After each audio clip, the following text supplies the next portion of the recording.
Hello, this is Kim Nelson, doing another video here for jewelry design.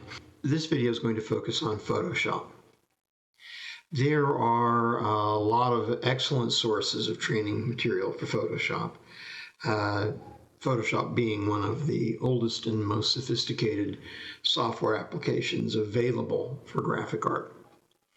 I'm not going to do one of those kinds of videos. My goal with this video is to get you up and running in Photoshop as quickly as possible, using enough of the tools to be able to effectively work through your jewelry designs. What we have in front of us here is the open Photoshop. Now, I haven't opened a brand new copy of Photoshop in a long time, so yours may not open to this. It may open to the open document window. But since I have a library of stuff, it shows up here. I'm assuming yours may do as well. So the first thing I want to talk to you about, this first step of the video is going to be talking about the interface or workspace, how you interact with the software. The most important thing to get started with that is actually the canvas. Canvas in Photoshop, you can think of it as canvas, a piece of paper. The best way to think of it is your finished piece. The parameters that you set for your canvas will impact the way you can work with it and will determine what you have when you are done. Get a canvas, you have to go to File and hit New. And when you do that, this will pop up, okay? You have options here. I don't recall what the original Photoshop options are. What I will have you do, because for most of jewelry, a 6 by 6 inch canvas is good. So you'll come here and set your unit to inch. So set up with inches and then a 6 by 6 inch square is good. So you have your inches and your dimensions. Now this is the most, or certainly one of the most important features, 72 pixels per inch, or PPI. 72 is way too low for any kind of finished artwork. 72 is the screen resolution on your display. When you work in web graphics, for example, everything will be set to 72 PPI. Finished artwork, the minimum you would go for is 300. Which is good for us. 300 will work well for jewelry design. It's also a resolution that's easily found on any scanner. So if you're going to scan images or things into your document, if you scan them at 300 pixels per inch and you bring them into Photoshop, they will be actual size. So it's useful all around. So 6 inches by 6 inches, 300 PPI, and we do want RGB color. You want white as the paper background. And hit Create. And this brings us to our interface. Having our interface available to us now, we can actually start talking about the various features within the interface. We have the canvas. We determined its shape and its size, which is what you do when you create a canvas. And its specifications, how many pixels it is, and is it set to inches, that sort of thing. The other things you're going to see floating around here are really broken down into 3 main components as far as working with the software. You have your menus here along the top. File, Edit, Image, Layer, Type, Select, Filter, 3D Views, Window, Help. Your typical Windows format, menus along the top. Then over here you have a whole bunch of panels. And these allow you to have easy access to the various things you would want to work with. You're going to have a bunch of panels when you first set up. These actually got messed up a little bit because I moved this from a small display to a big display.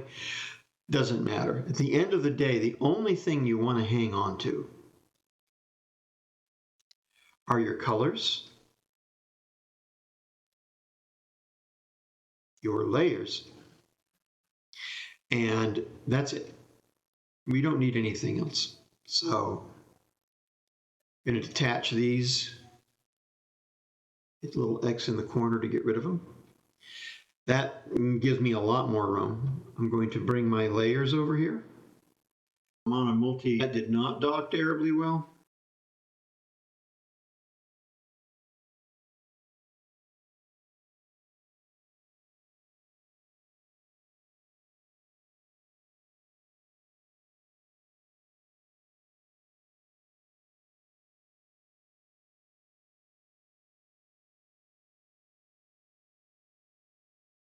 We don't want swatches, we want color.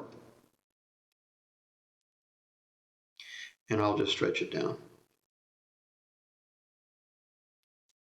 Okay, and that's sufficient. That's all we need to work with. All right, so we have our two panels. So now we have our menus, our color, and our layers.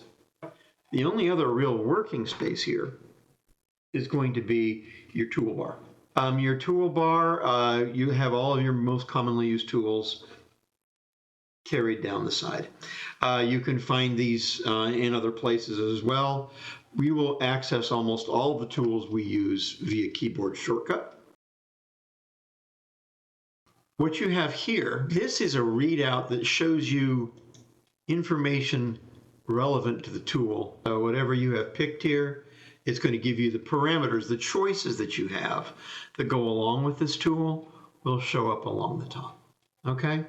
There are things you will click on here to utilize, but for the most part, that's informational. Whereas menus, panels, and the toolbar are actual working environment, things that you use to create with. Okay, the only other thing I would say that we need to cover as far as just the basic of what you are looking at here is that we are going to want to set up a basic preference. And that is if you go to your edit menu and you go down to preferences, you will find cursors.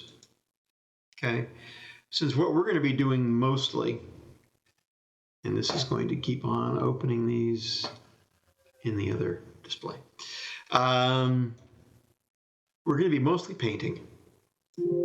Okay, I'll just turn that off for a second. So if I put on my paintbrush, which is what we normally work with, there are no pencils in Photoshop. Everything's called a brush. Fresh out of the box, back down to preferences, cursors. Fresh out of the box, that's what Photoshop uses. I find that little paintbrush very annoying. So I highly recommend that you make some changes there.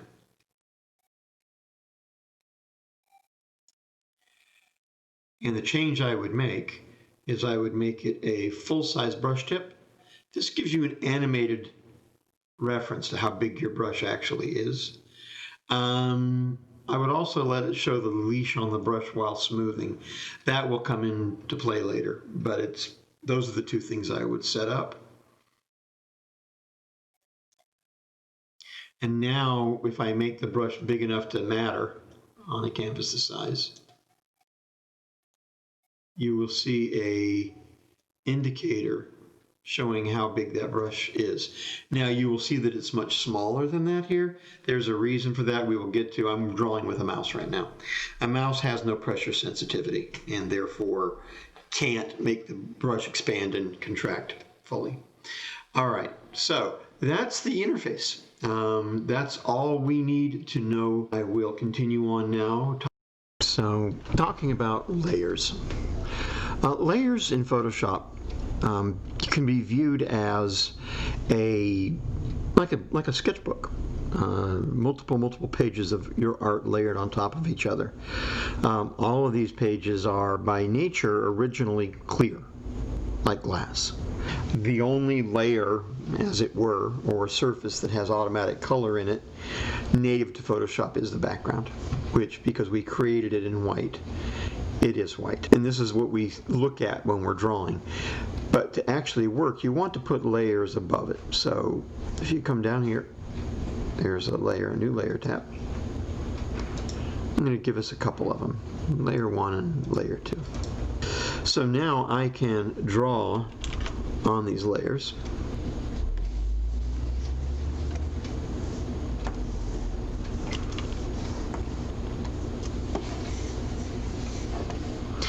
And you'll notice a couple of things right away. Anything that's not drawn on is obviously transparent, otherwise you wouldn't be able to see the blue underneath. And that each one of these layers can be turned on or off independently. There are a number of other things you can do to them, but for now, on and off is good. All right. The difference between that and a filled area where the canvas or the layer is completely covered in pixels, we can get an idea what that would be like if we come down here and actually draw on the background. I normally don't like to draw my background. I like to work on separate layers. Now let's use a different color.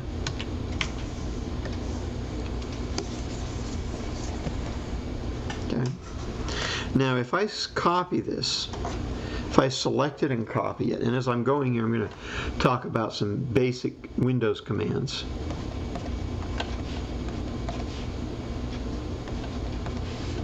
Control plus A is select all. So if I hit Control A on my keyboard, you'll see these marching ants going all the way around the end here, all the way around the edge. These marching ants show you where the selection is. Control A selected everything. If I now decide to copy this, by the way, this command is also available under Select. Under Edit is Copy. Under Select is Select All, and you can actually see Control A is the shortcut, and Copy, Control C. Okay? So if I copy that and paste it back in, it'll paste in. Anything you paste in comes in as its own layer. It will come in on top of whichever layer I had selected, which is why before I hit paste,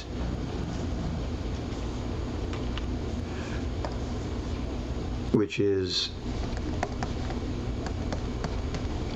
Control V, paste, which is also on the edit menu.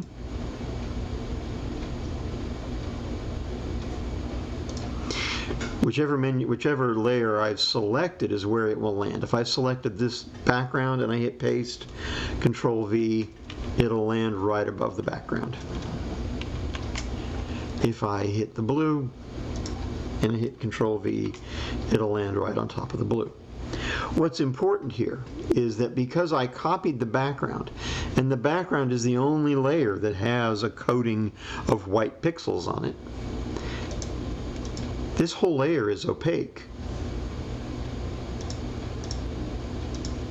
In fact, when I turn it off, the reason you're seeing Control plus V equals paste is because I wrote that after I had copied it. So if I turn on the blue layer, it doesn't make any difference until I turn it off.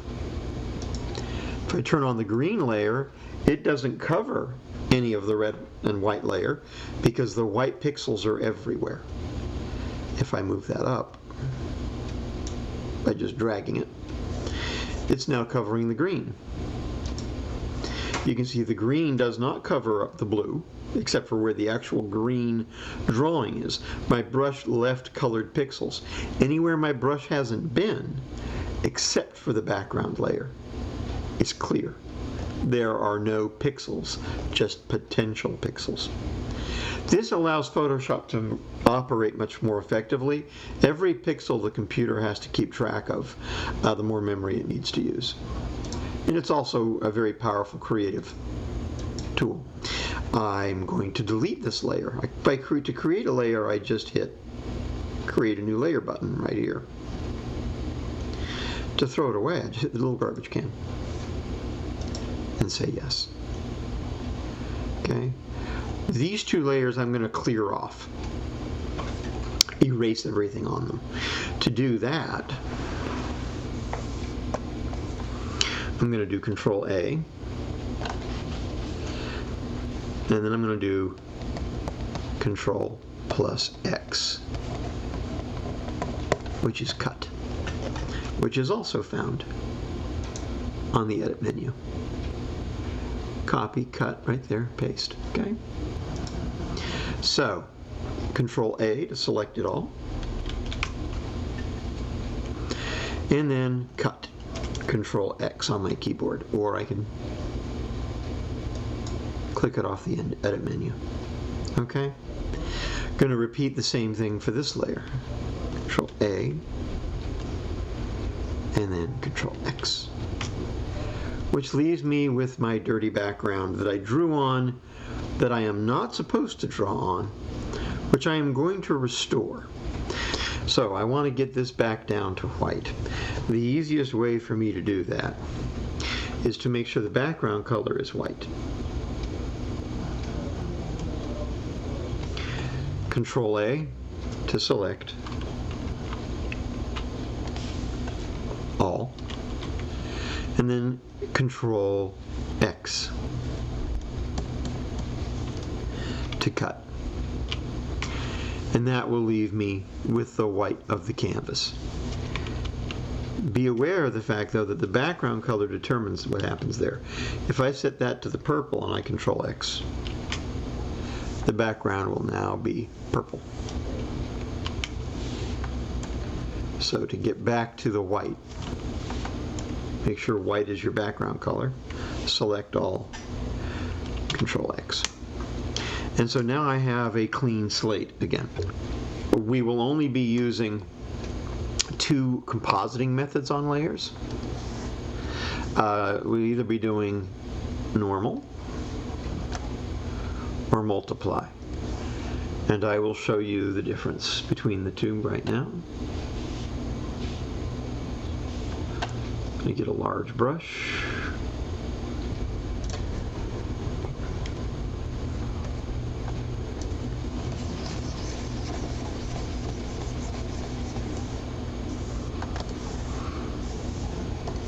And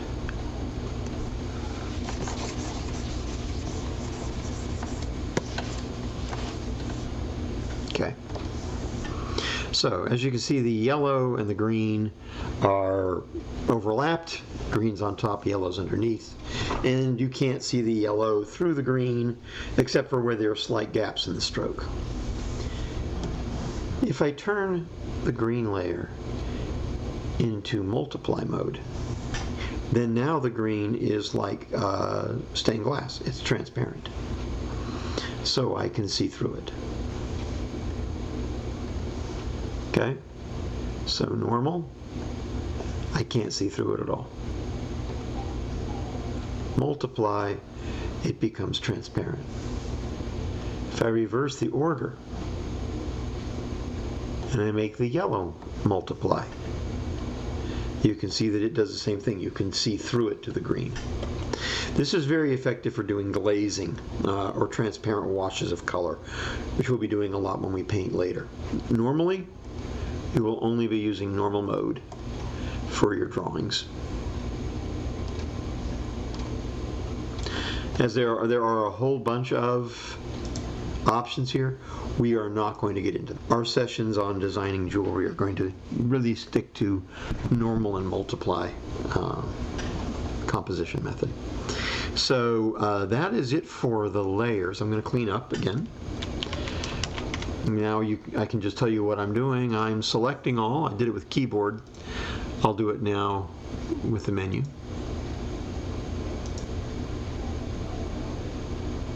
Now, clear will also work. The difference between clear and cut is that cut puts that on your Windows clipboard so you can paste it back in later. Clear just removes it. They're both good. I don't usually use clear in Photoshop. Yeah, because it doesn't have a shortcut. I don't use anything I don't have a shortcut for. So there you go. That takes care of our layer segment. Next thing we're going to talk about are brushes.